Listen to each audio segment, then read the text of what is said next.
With the 2024 GOP primary slowly coming up, there is a desire to look back on the 2016 GOP primary and analyze why Trump became the Republican nominee to potentially understand how 2024 will turn out. However, I'm here to tell you that you shouldn't do that.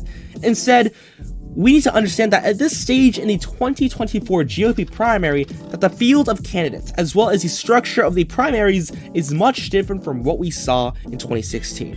Looking at GOP primary data in the same stage as of right now, in January of 2015, Jeb Bush at 17, Chris Christie at 11.2, Rand Paul at 8.6, Ben Carson at 8, and everybody else. Even 2 weeks after Trump announced his presidency, the data remained largely unchanged. Jeb Bush at 15.5, Rubio at 14.3, Scott Walker at 12.3, Rand Paul at 10, and everybody else below that. Now, compare that to right now. Donald Trump is at around 47%, and DeSantis is trailing behind at around 29%. Everybody else?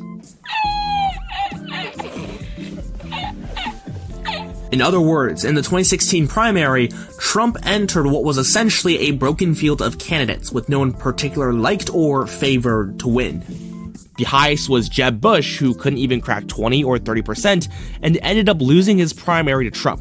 But most importantly, what we saw in 2016 was a loop, in which supporters of each candidate generally stuck with that candidate since the primary was so close and any candidate had an opportunity to win at any time. Trump's anti-establishment and populist branding allowed himself to stand out in a sea of rather enthusiastic and uninteresting Republican candidates, allowing him to secure a victory. That said, in the 2024 primary, Trump is up heavily as the clear frontrunner, with the secondary alternative being DeSantis. In other words, there are two very clear options here compared to the multitude of boring and rather uninteresting options that we saw back in 2016. The 2024 primary will be different in that it will be, in essence, mostly about Trump and the secondary alternative. Currently, that alternative is expected to be DeSantis, but that is subject to change and it's too early to tell. If DeSantis does decide to run, anti-Trump voters will likely consolidate around DeSantis, as they believe he has the best chance of winning, which will therefore direct Trump's attention towards DeSantis. This is in contrast to 2016, where anti-Trump voters didn't necessarily consolidate around a single candidate, which divided their vote. This is only unless there is a huge sea of other anti-Trump candidates, such as Larry Hogan, Mike Pence, or any other candidates that decide to enter the race, which will take away Trump's attention from DeSantis. Only then, DeSantis will be able to slip under the radar and prevent himself as being branded as the anti-Trump candidate.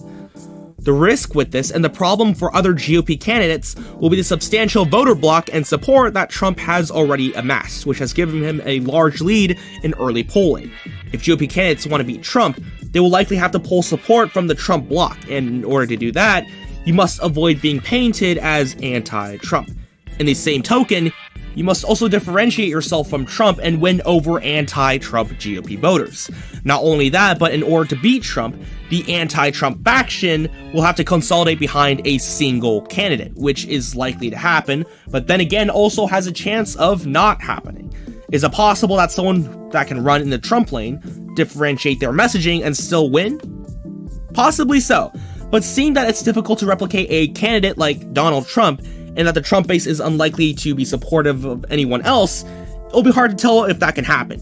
Defeating a GOP powerhouse in Donald Trump is difficult, but not impossible, depending on how the candidate can exploit the concerns and fears of voters, as well as how they can handle a debate with Trump. Currently, Donald Trump is not the same as he was in 2016, so it's useless to look back on 2016 and suggest that these two versions of Trump will be the same. That said, it might be helpful to look at Trump's 2016 communication strategies and how he was able to run as a unique candidate. It's too early to tell what will happen or not, and it's hard to say whether another political outsider can usurp Donald Trump as the Republican nominee. But it's clear that from the difference in structure of 2024 and 2016, the race will be drastically different. That said, if you want to see a video where I break down how DeSantis can win over Trump voters, here you go.